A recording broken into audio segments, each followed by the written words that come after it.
Hello and welcome to this month's edition of Office Hours. My name is John Kowalski. I'm part of the marketing team here. I'd like to welcome you.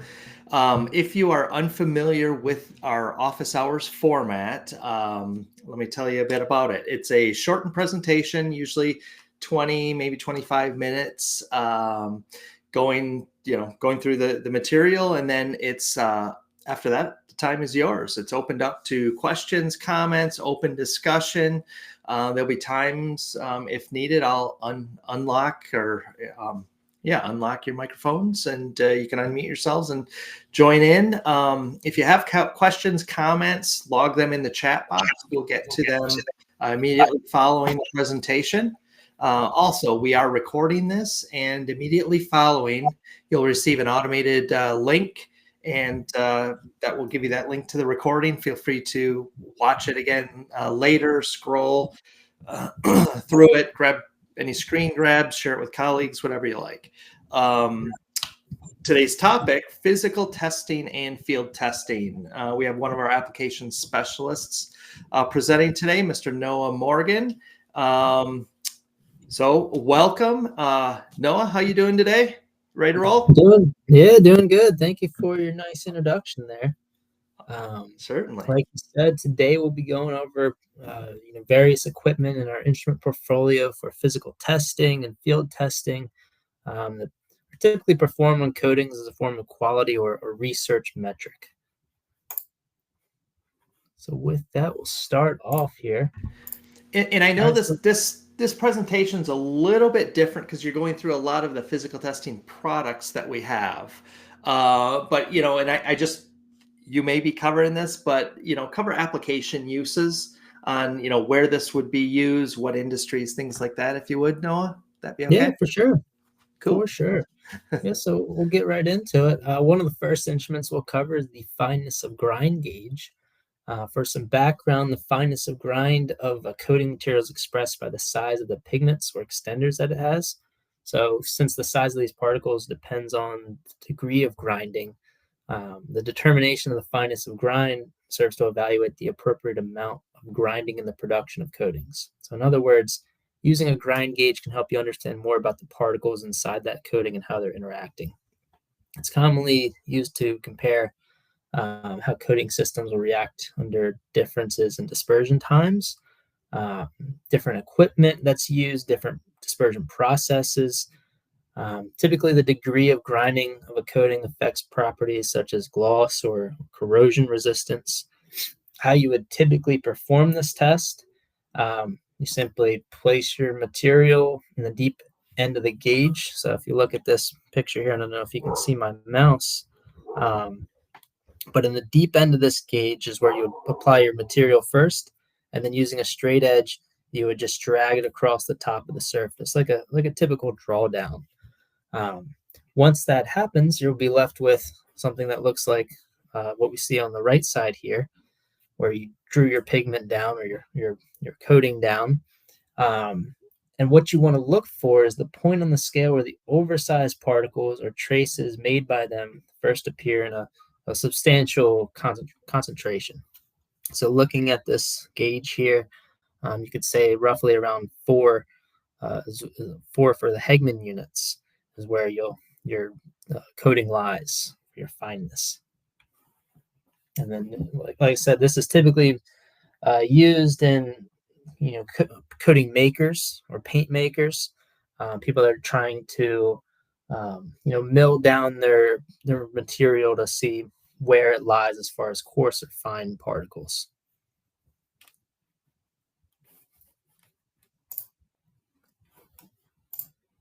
All right, so next we have density cups. Density cups are used to determine the density of paints or coatings or similar liquids and pastes. The density can sometimes give an indication of the purity or the quality of the raw material that's being used. It's good. These are used for characterizing specific materials. They're very simple to use. So, start with, we have different versions. So some that come in 50 milliliter volumes, some that come in 100 milliliter volumes. I believe we even have an 83.2 milliliter volume.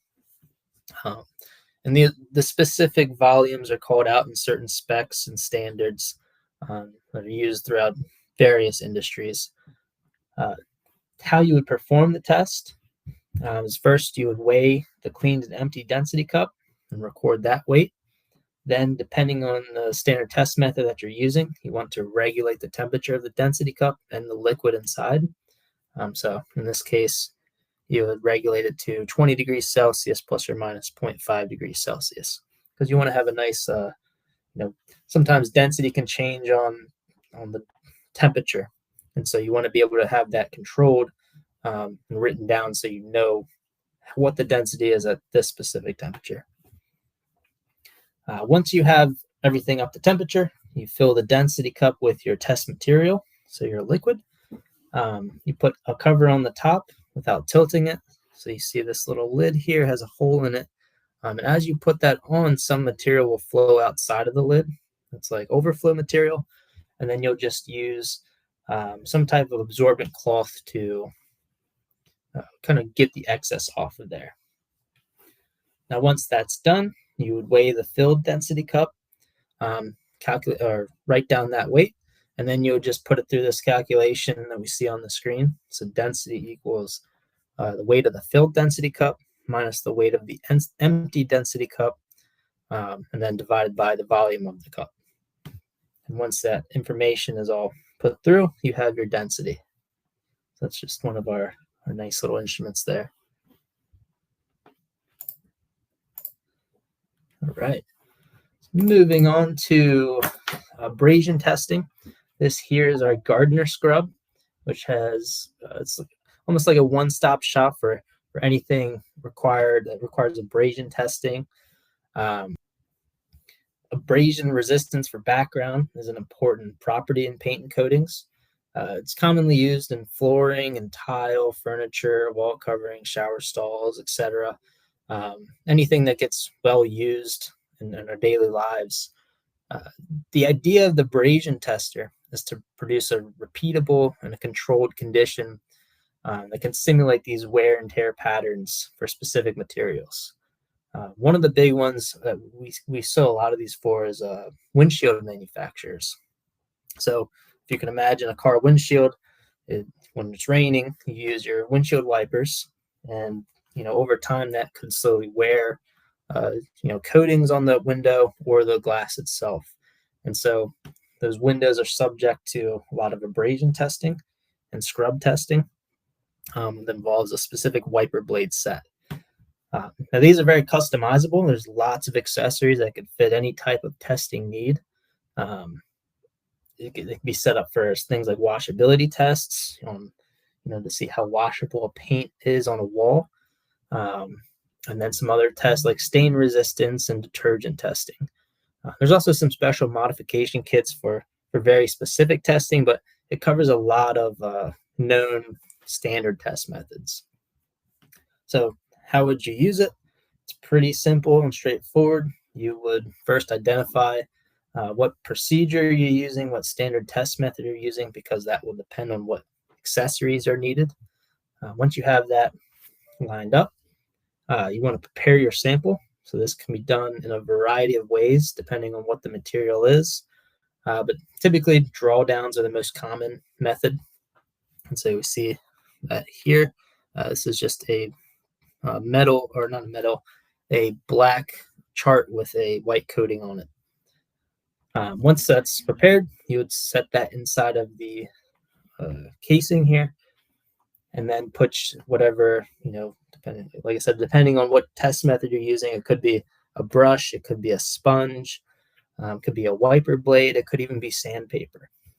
All these methods call out different things in that regard. Hey, with that, Noah, sorry to interrupt. We just got a question in here on the Gardner scrub, and Robert's asking if there's any associated standardized test methods with this. Yes, there are a lot of them. Let me see if I can pull one up real quick for you. Cool. Thank you. Yeah, because like I said, it covers so many different industries. I have one right here. What I actually might do is I might take, I might find a screenshot, that way I can post in the chat, because like I said, there's a lot of them here. So if I name them off, it definitely won't be able to remember that. Yeah, feel free to post it in the chat or drag the document, whatever you're looking at. Right. That's awesome. Let's see, I might wait till the end here just to do that. Sounds good. Yeah. But yeah, lots of different test methods. Anything from windows to walls to regular house paint, all the way up to industrial coatings.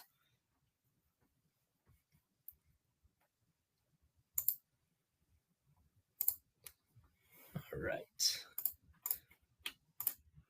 So moving on, here we have a very simple tool that's used to measure the wet film thicknesses of coatings that you're applying in the field. The tool on the left is used by rolling a wheel over a wet coating. There's a disc in the center that's smaller and it's eccentric to the outer rings, meaning when you roll it over a wet coating, the coating adheres to the middle disc until a certain point, because it's shallow in some areas and not shallow in the others. And the point where the coating stops can then be compared to the scale on the outer disc. And that's how you would determine your wet film thickness. So a pretty simple test. And, it can be a destructive test, of course, if the coating's, starting to dry a bit. And then with the one on the right here is an even simpler tool. A lot of applicators keep these in their back pocket. They're pretty small, the size of a credit card sometimes, and they have a lot of functionality. And we see for the one on the right there, to use it, you essentially press it perpendicular into the coated surface. Then you pull the gauge out, and you note the last tooth with the material on it, and then the tooth next to it without any material on it. And your wet film thickness lies between those two values. So for this example here, we see that the coating it's on number 2, and then it's not on number 3. So we would assume that the wet film thickness is roughly between number 2 and 3. So pretty simple instrument there. All right. So moving on to dry film thickness. So after the coating dries and you want a way to figure out what that dry film thickness is, there's 2 different methods. There's destructive test methods for this, and there's also non-destructive. This one here happens to be a destructive test. So this is our Bico cut. It's almost like an all-in-one piece of equipment. So it has various cutting blades on the bottom here. And you can select them with this wheel. The different blades correlate to different estimated film thicknesses. So they have special angles to them. That way you can calculate that film thickness using the microscope that's attached to the top. And so what you would basically do is you would understand where the estimation of that film thickness is, select the right tooth for that coating, and then drag it across the surface, which cuts into the substrate. And then you can use or flip it over to the side here, and there's a light that would shine over the surface that you cut. And then you can use a microscope that has either an imperial scale or a metric scale inside of it, that correlate to metric or microns and mils. And then you can physically measure the distance for each of those layers. It's nice because you have that ability to get absolute values for that thickness. And you can measure not only total, but the individual layers themselves. So this next slide here kind of goes into the different blades here. And so, for example, cutter number 1, that's max thickness that it can do is up to 2,000 microns or 80 mils. Then there's special cutters like the one down here. It does a maximum of 3,000 microns and 120 mils. And then if you're cutting into a very thin film, you would use something like this special cutter. It's meant for very small or very thin films. And then cutter number 3 would be the step up from that. And each one of those cutters have, like I mentioned, different angles that correlate to an equation that you use essentially to find that total film thickness, because you're cutting, this angle into it, and you want to see.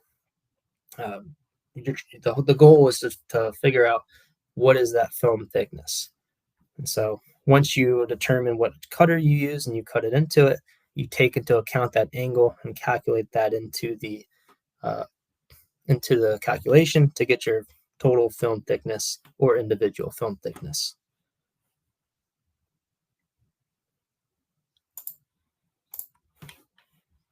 All right. Maybe on that, before you jump into the byko-test, how deep can that cut into a sample? How deep? It's a fairly big blade on there, so it depends on the pressure that you're putting onto it. Okay. But it can cut very deep into it. You can kind of see in the image here the blade sticking out. I would say it's about 1 centimeter long. So with enough force, you can get pretty deep into that sample. Okay, good to know. Thank you. Yeah. All right. So from destructive to non-destructive, this is the non-destructive side of film thickness measurement. So this is our byko-test. What's nice about this instrument is that it comes with, a couple different measurements as well. So you not only have film thickness in there, but you have the ability to measure dew point, air temperature, and relative humidity to ensure that all conditions are perfect before applying a coating in the field. Typically, coating manufacturers have ideal environmental conditions for applying material. And then you can cross-reference the data that you can gather with the byko-test to the specs on that paint can to ensure that everything is ideal and you're not going to have any problems later down the road. For film thickness measurement, it has the option to measure over ferrous and non-ferrous substrates. So metal, magnetic metal like steel, and then also aluminum. It's got a couple different options for zeroing. You have zero calibration, single point calibration, or even 2-point calibration. And then, as it says here, you can also set tolerances. So if you have a specific part that you're measuring, or you're out in the field, following a specific specs or standards, and that film thickness needs to be a certain amount or a certain range, you can set tolerances on this so that the operator or the user can go out in the field and take these measurements in real time and get feedback whether that coating passes or fails in real time. So it's got a lot of nice features on it as well. It has a continuous measurement mode. If you're measuring, let's say, a very large surface, instead of having to pick the instrument up and drop it down multiple times, you can just move it across the surface to get continuous measurements on the screen. So that's pretty much it for our byko-test. We'll move on here to viscosity cups. So viscosity cups are used in a variety of industries as well, anything from, let's say, paints, resins. I think there are some applications in food, but it's a very rudimentary way or very simplistic way to measure kinematic viscosity. So for reference, a kinematic viscometer doesn't apply a shear force to measure the viscosity like rotationals or other methods. Instead, it uses constants like gravity, and it measures the flow time or the efflux time that the fluid has with a defined volume in the cup, and then flowing through a defined orifice or hole in the bottom of the cup.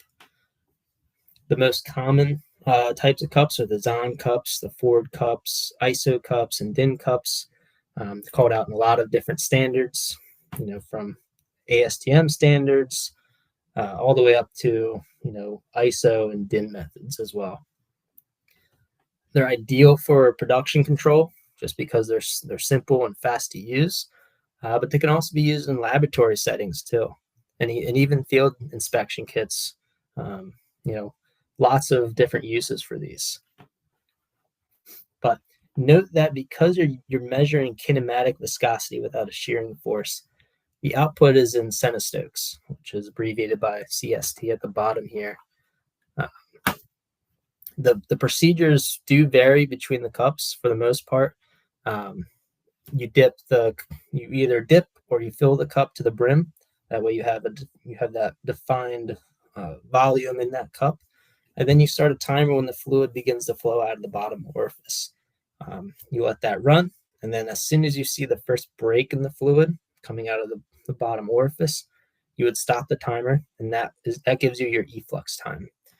Once you have your efflux time, you can either compare it with a chart, run the calculation yourself, or even we have this special app called the InstaVisc app.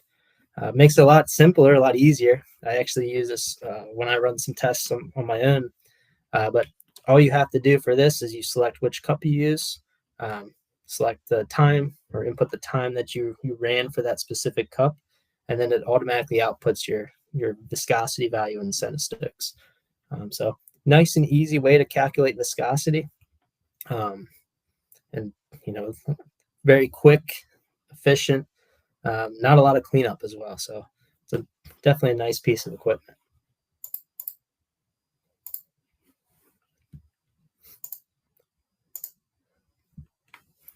All right, so moving into dynamic viscosity. So here we see one of our new line of rotational viscometers. This is the Bico-Visc RT. This comes in a variety of models, anything from economic solutions that come with minimal accessories, all the way up to premium models that include temperature measurement. They come with 4 to 6 spindles, and you can enter custom speeds to pretty much allow a full comprehensive analysis of your material. The 3 different models cover the full range of viscosity. So you have an L model, which covers very low viscosity, things like water. Wine is one of them too. Things that are, have very fluid-like mechanics to them. All the way up to highly viscous material, which would be the H model. That's meant for things like viscous honey, or anything above that. Right? It has a thicker, heavier spring inside of there that allows it to take those measurements with a lot of high torque. Then in between the two, you have the regular model, the R model. That one can do a little bit of both, so it can go down into the low values and into the high values, but it's recommended to stay within a value between those. So it's kind of nice that you have the 3 different options, so you can cover pretty much any material that exists. Because of the complexity of measuring fluid flow, these instruments they're essentially designed to define all the variables and the conditions in order to take almost like a snapshot of the viscosity in the specific conditions. So something worth noting is if you're trying to measure viscosity, you need all these parameters to be defined, because the fluid flow is just so immense, and that there's so many different variables that can affect how fluid is flowing. And so these instruments really just take a snapshot with these defined values in order to give you your viscosity. And then something worth noting here, we also provide an accessory kit that gives you all the necessary equipment to calibrate these instruments on your own. This is nice because you don't have to send it in to get calibrated. You can do everything on your own, which means you can limit downtime. There's no need to send it out.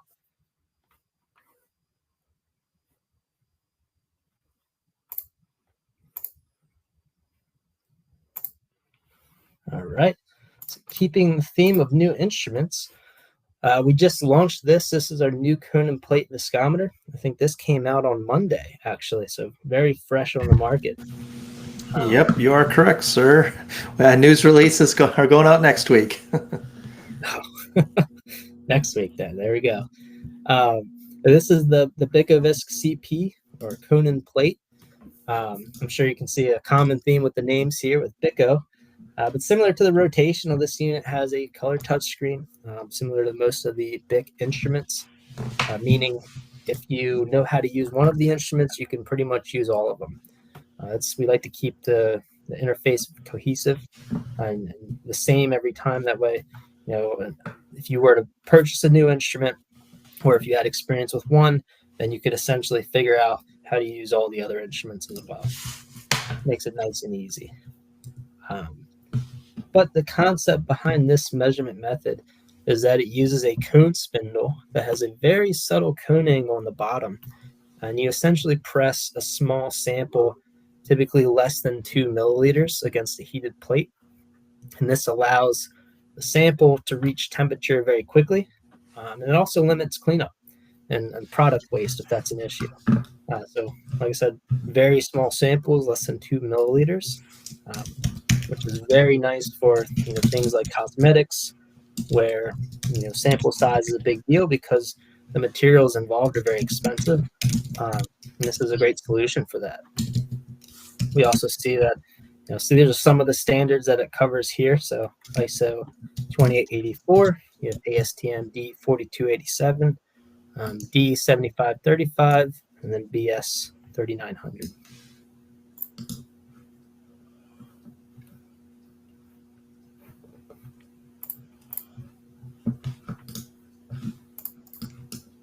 Right. So moving on, this is one of the nice kits that we offer for specifically field testing, usually used on protective coatings. So this includes a thermal aerometer for air velocity, relative humidity, and air temperature measurement, so you can find the right conditions before applying. Comes with a moisture meter. This is for testing the moisture level in materials like concrete, wood, or drywall prior to applying, again, just so you have a rough idea of what's going on with that material before you apply a lot of expensive product to it. It comes with a non-destructive dry film thickness gauge, so you can measure film thickness. And then finally, it has an infrared thermometer for measuring and monitoring surface temperature. So all of these are typically used in a lot of industrial coating applications, and even some commercial coating applications. So it's a nice kit that gives you an all-in-one, easy portable case. That way you can take it on the go. Now we'll dive into each of those instruments I've mentioned. So with the moisture meter, we see that it works on various substrates. So like I said, anything from concrete, wood, to drywall, some plastics, I believe. But what's nice about it is that these prongs are attached to the instrument, and they're also replaceable. So if they get damaged, you can replace them pretty easily. But it limits having to carry an additional cable along, like some other instruments on the market. You can just put it right up against your surface, and it gives you your reading right away. It's got a backlit display, so you can read it in poor lighting conditions, which is nice in some construction environments. And then it also has an air temperature measurement, so it gives you a lot of versatility with one handheld instrument there.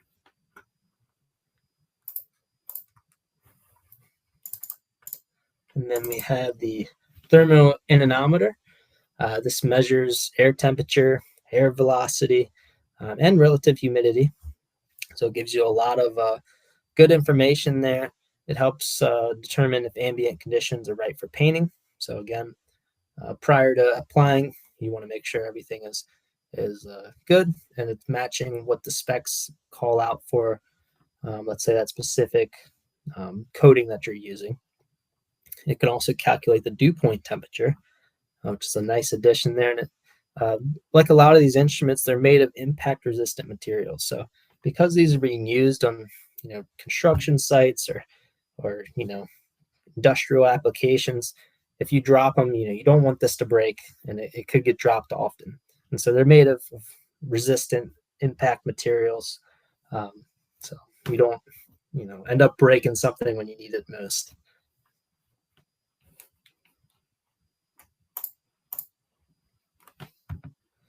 right, then we have our infrared thermometer. Very simple instrument here. Again, drop resistant construction, but it's mainly meant to measure the surface that you're going to coat, just to see what temperature is like on that surface. So let's say if it's a roof and it's in the hot summer sun, you want to make sure that it's specific temperature before applying coatings to it, because in some cases you could apply coating to a very hot surface and then you find that it's bubbling or something else is happening, and then you have to redo the whole thing. So definitely a nice piece of equipment. Again, this is part of the coatings test kit. So it's all together in one, and you have one little package that you can carry around, and then test all the things that you need to test. One question before you move on. Can you sneak back to the moisture meter and elaborate on determining correct drying and curing of raw materials? Got a question in on that. Yes. Determines correct drying and curing of raw materials. So I know in some cases it could also be used as almost like a small destructive test to see how a coating is drying, or in some cases, if you have a certain material that needs to have needs to have a certain moisture content level as it's curing, you can push this up against that, whatever that material may be, and measure that moisture in there. And so that way it gives you a good idea of if this is going to cure correctly or if it's not. Let me know if that answered your question. Yeah, does that help, Robert?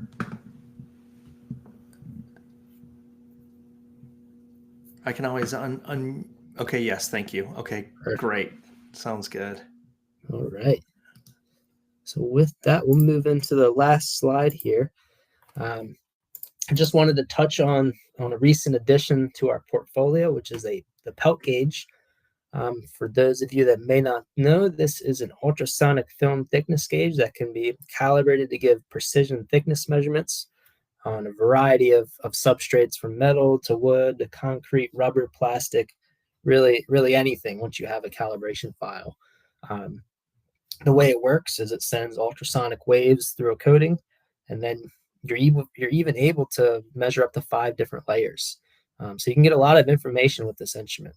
And I believe it's the go-to in most industries, specifically the automotive industries, just because it gets rid of the need for destructive tests when you can identify exactly how thick each coating layer is, from a couple second measurement by putting a probe up to it. So very reliable. It's got unmatched precision on the market. And then I'd like to mention, if you'd be interested in having any of these instruments that I showed today, brought in for an in-person demo or some feasibility test with your material, you can always feel free to just reach out and we can schedule a time with that. Yeah, and to that point, any of the marketing messages you receive, if you have a question, just hit reply. It'll come to my team, and we can route it to the rep in your area, or to Noah or someone in applications at the headquarters too. And with the Pelt Ultrasonic, another mention is it's now integrated into our Smart Chart software. So if you're using other instruments, if there's a need to pull them all in and analyze the results, Noah, you know this more than I do. This is very dangerous territory for a marketing guy, but can bring benefits to that if you're using other color and appearance instrumentation with us. Yep, you're exactly right. So a lot of our other color and appearance instruments use a software. That anybody who knows our instruments uses this software, most likely. And it was recent, I believe it was last month, that we integrated a Pelt into that software too. So yeah, now if you have any color or appearance instrument, you can also use your Pelt gauge to measure the film thickness of that, so you have an all-in-one solution for your process. Yeah, it's great for reporting too. Absolutely. Yeah. All right, so with that, let the questions come in. Here we go. Yeah, keep those questions coming. You'll notice I've thrown a few things in the chat box. I did a quick search and pulled kind of the key or initial information on the Gardner scrub standardization, the ASTM standards. And I just put a list. I think there's 4 with some sub bullet points. That's in the chat. In addition, to support the Viscometers that Noah was showing, we do have a downloadable white paper, a guide to viscosity measurement. I threw the link in there. You can read that, download it. It's pretty comprehensive and covers everything from types of viscosity measurements to rheology, how to choose a viscometer, all the technical stuff anyone would ever need is in there. And I also threw links to our product pages for both the RT rotational and the CP cone and plate. So take a look. And we had another question too about gloss meters. That's the last link you see in there. We have a couple different flavors of gloss meters, so check that out if you're interested. Questions. Okay, great overview. Okay, I noticed a lot were geared towards the coatings industry. Curious if you have any insights into which of these testing equipment pieces overlap with the plastics composites market. Yeah, that's a great question. Yeah, I would say most of it is geared towards coatings. With plastic composites, there are some other testings that you can run. For the most part, are you interested in physical testing or appearance testing? Because I know for appearance testing, we have a lot of different instrument options for use in the plastic industry. Right. Robert, I unlocked your microphone, so if you want to unmute yourself and chime in and elaborate a little more, if it's a physical test instrument, we do have other instruments as well. I'm thinking this color 2 view, Noah. Mm-hmm. Yep. For that we also have something called the Spectra 2 Profiler. Yes. Which is used in a lot of injection molding to see, and it's not only a great resource for understanding the color or the gloss, or if you're, like, let's say injecting molding specific grain textures, but you can also use it to, kind of see and see along your process if your molders are wearing down. So it's a very interesting tool there. Hi, can you guys hear me? Oh, yeah. I can. How are you, sir? Welcome. Hi there. Good. How are you guys? We're good. It's good to hear another voice besides my own and Noah's. So take all the time you want. Ask all the questions you want. The floor is yours. Well, thank you. Yeah. No, I was just curious. I work in our R&D department, and I'm always looking for different ways to analyze our products. And being in the plastic composites industry, I was just curious to see which products are testing that you covered today you see overlapping with composites. Yeah, so I wouldn't necessarily say it's most of the ones that we went through today, that they are mainly geared towards coatings. But for plastics, you could use anything from gloss meters to measure gloss of your plastics. If you're talking films or see-through plastic, we have transparency and haze meters. Actually, I have a link here that I can drop in the chat. This will go to or feel free too to open up the website too, Noah, and share your screen, and we can get out of this presentation. That's a good call. Let me see if I can figure that out. Yeah, we recently acquired a triangle gloss meter from you guys, and we've been using that for our accelerated weathering testing that we do. So we are familiar with a lot of the appearance testing products. Nice. Yeah, Gardco, our sister company, we acquired them, I don't know, 3-4 years ago, and they carry a lot of the Gardner products as well as other manufacturers.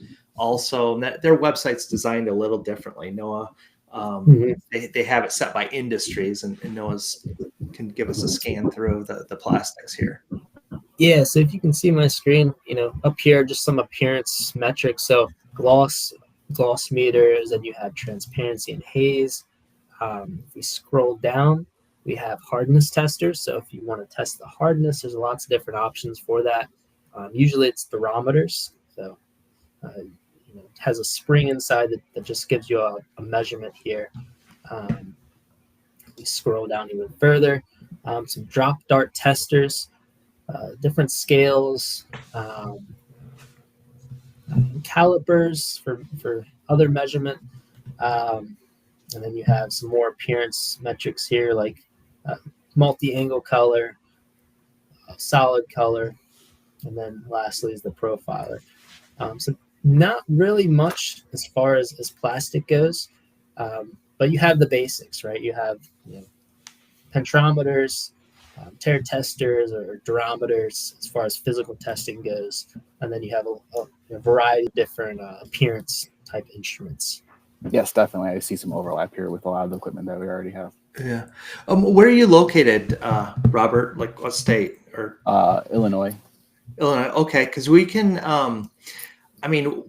We do this all the time. We can have one of the technical sales reps reach out, and they're more than willing to stop by and just give an unbiased view of your whole program, and they can make recommendations and adjustments. Whether it's our equipment or competitor equipment, we're fine with that. We're all about helping you to streamline what you're doing. So I'll keep that in mind, and if that's something you'd like, you can reach out anytime, and we'll get you in contact with the person in your area. Yeah, that'd definitely be interesting. Great. We'll have her reach out. Her name is Geraldine Camp. So I'll have her reach out to you. Okay, I'll be sure to look out for that. Thank you. Yeah, you bet. Any other questions while we got you here? No, I think you guys addressed most of them, so I appreciate it. Awesome. I've been watching a lot of your guys' webinars that I think would be applicable to what we do here, and it's always something useful to take away, so I appreciate it. Great. Glad to hear it, and happy to help. Thanks, and have a great rest of your afternoon. Thank you. You too, guys. Thank you. And yeah, we got some time left here. If there's other questions, if other folks would like to chime in, I'd be happy to unlock your microphone as well, and you can talk through a challenge you have going on in your facility. Noah's the expert here, so. Yeah, and if you have any other deep questions that we can't get to today, or we think it's a lot of information or proprietary information, you can always email me at the email on the screen here, and we can talk separately offline and about processes or questions or whatever it may be. Yep. Yeah. I guess we might have covered it. We got a lot of links in. The ASTM standards for the Gardner scrub. Noah, you were gonna. Yes. You probably have more of a comprehensive list. Yeah. Yes, it's actually in our catalog. Let me see if I can pull up a screenshot of this so I can show everybody.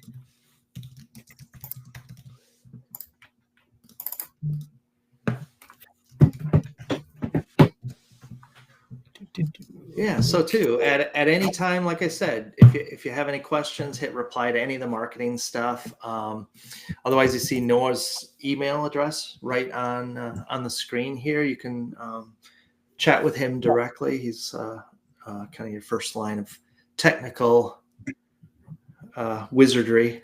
Can I call it that? Yeah, it makes sense. That works.